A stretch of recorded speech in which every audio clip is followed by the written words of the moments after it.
নমস্কার বন্ধুরা, আমি রামকৃষ্ণ আমার ইউটিউব চ্যানেল ডেস্ক্রাইবার আর্কেতে তোমাদেরকে স্বাগত জানাচ্ছি।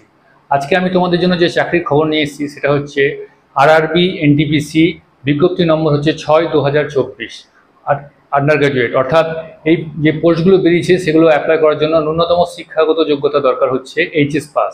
অর্থাৎ এইচএস পাস করলেই তোমরা রেলের এই চাকরিটি পেয়ে যাবে। এই চাকরিটির ক্ষেত্রে আবেদন করার জন্য যে বয়সটা দরকার সেটা হচ্ছে 18 থেকে 33। 1 জানুয়ারি 2025 হিসাবে তোমার বয়স হতে হবে 18 থেকে 33-এর মধ্যে। এই বিজ্ঞাপন যেটা বেরিয়েছে, বিজ্ঞাপনে 4টি ভ্যাকান্সি আছে।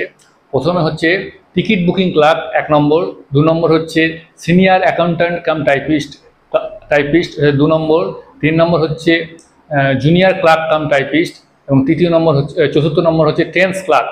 অর্থাৎ মোট চারটি পদ আছে এবং চারটি পদের সবগুলোতে অ্যাপ্লাই করার ক্ষেত্রে ন্যূনতম যে শিক্ষাগত যোগ্যতা দরকার সেটা হচ্ছে এইচএস পাস। বয়স দরকার 18 থেকে 33। যারা এসসি এসটি আছো তারা 5 বছর বয়সে ছাড় পাবে, যারা ওবিসি আছো 3 বছর ছাড় পাবে এবং পিডব্লিউডি ক্যান্ডিডেট যারা আছো তারা 10 বছর বয়সে ছাড় পাবে। এই পুরো নিয়োগ প্রক্রিয়া 3টি ধাপে সম্পূর্ণ হবে। অর্থাৎ প্রথম ধাপে হবে CBT 1 কম্পিউটার বেসড টেস্ট, অর্থাৎ কম্পিউটারে বসে তোমাকে পরীক্ষা দিতে হবে।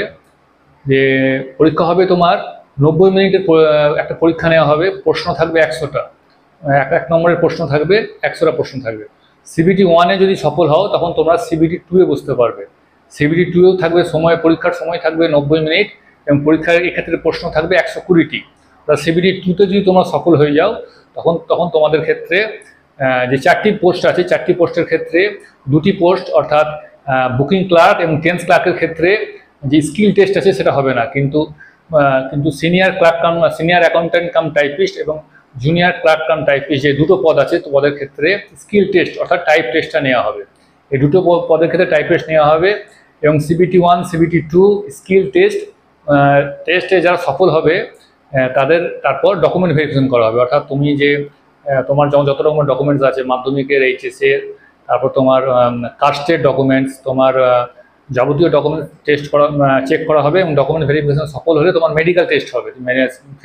তুমি মেডিকেলি ফিট আছো কিনা টেস্ট হবে এবং তাতে সফল হলে তোমাদেরকে নিয়োগ করা হবে।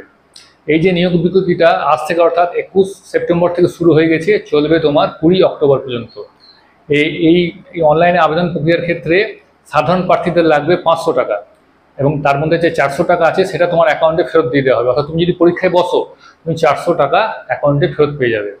এবং মহিলা, এসসি এসটি, ফিজিক্যালি হ্যান্ডিক্যাপ যারা আছো তাদের ক্ষেত্রে 250 টাকা এবং যারা সংখ্যালঘু মাইনরিটি, মুসলিম, খ্রিস্টান, শিখ যারা আছে তাদের ক্ষেত্রেও 250 টাকা পরীক্ষার যে অনলাইন আবেদন ফি আছে সেটা দিতে হবে। পরীক্ষায় বসলে যে আবেদন ফি আছে 250 টাকা তোমরা ফেরত পেয়ে যাবে। এই যে সমস্ত বিজ্ঞপ্তি যে প্রক্রিয়াটা হচ্ছে সেটা তোমার তাহলে মোট হচ্ছে CBT 1 CBT 2 এবং তোমার স্কিল টেস্ট শুধু দুটো পদের ক্ষেত্রে হবে। একটা হচ্ছে এখন ক্লার্ক কাম টাইপিস্ট এবং জুনিয়র ক্লার্ক কাম টাইপিস্ট। তাই তোমরা যারা রেলে চাকরি করার স্বপ্ন দেখছো আর দেরি না করে তোমরা অনলাইনে আবেদন করে দাও। অনলাইনে আবেদন করার ক্ষেত্রে তোমার মাধ্যমিকের অ্যাডমিট মার্কশিট, এইচএসের অ্যাডমিট মার্কশিট, আধার কার্ড, ব্যাংকের বই, এইসব ডকুমেন্টস লাগবে। একটা ফটো লাগবে, একটা হোয়াইট ব্যাকগ্রাউন্ডের ফটো, অর্থাৎ যে ফটোটা লাগবে ফটোর ব্যাকগ্রাউন্ডটা যেন সাদা হয়। আর যে আবেদন প্রক্রিয়া চলবে তোমার 20 অক্টোবর পর্যন্ত। তাই তোমরা যারা আবেদন করতে চাও তারা আবেদন করে দাও, কারণ আবেদন করে দিলে তোমরা পরীক্ষায় বসতে পারবে। এবং যারা রেলের চাকরি নিয়ে স্বপ্ন দেখছো তারা খুব ভালোভাবে প্রস্তুতি নাও। এর আগে তো তোমরা জানো যে গ্র্যাজুয়েট লেভেলের যে বিজ্ঞপ্তি ছিল সেটা বেরিয়ে গেছে, সেটার আবেদন শুরু হয়েছে। অর্থাৎ যারা গ্র্যাজুয়েট আছো তারা কিন্তু একসঙ্গে দুটো পদের জন্য অ্যাপ্লাই করতে পারছো। যারা গ্র্যাজুয়েট আছো তারা এইচএস পাস যারা আছে, এইচএস পাসে যে আজকে যে বিজ্ঞপ্তিটা বেরিয়েছে তার জন্য করতে পারছো এবং গ্র্যাজুয়েট লেভেলে যেটা আছে তার জন্য করতে পারছো। অর্থাৎ যারা গ্র্যাজুয়েট আছো তাদের ক্ষেত্রে সুযোগটা অনেক বেশি, কারণ তারা গ্র্যাজুয়েট লেভেলে যে ভ্যাকেন্সি আগে বেরিয়েছে তার জন্য আবেদনও করতে পারবে। যারা এইচএস লেভেল যে ভ্যাকেন্সিটা বেরিয়েছে তাদের জন্য আবেদন করতে পারে। প্রত্যেক ক্যান্ডিডেট নির্দিষ্ট একটা আরআরবির জন্য অ্যাপ্লাই করতে পারবে। অর্থাৎ আমাদের ভারতবর্ষে প্রচুর রেলওয়ে রিক্রুটমেন্ট বোর্ড আছে। সেক্ষেত্রে তুমি যদি কলকাতা করো তো শুধু কলকাতার জন্য করতে পারবে।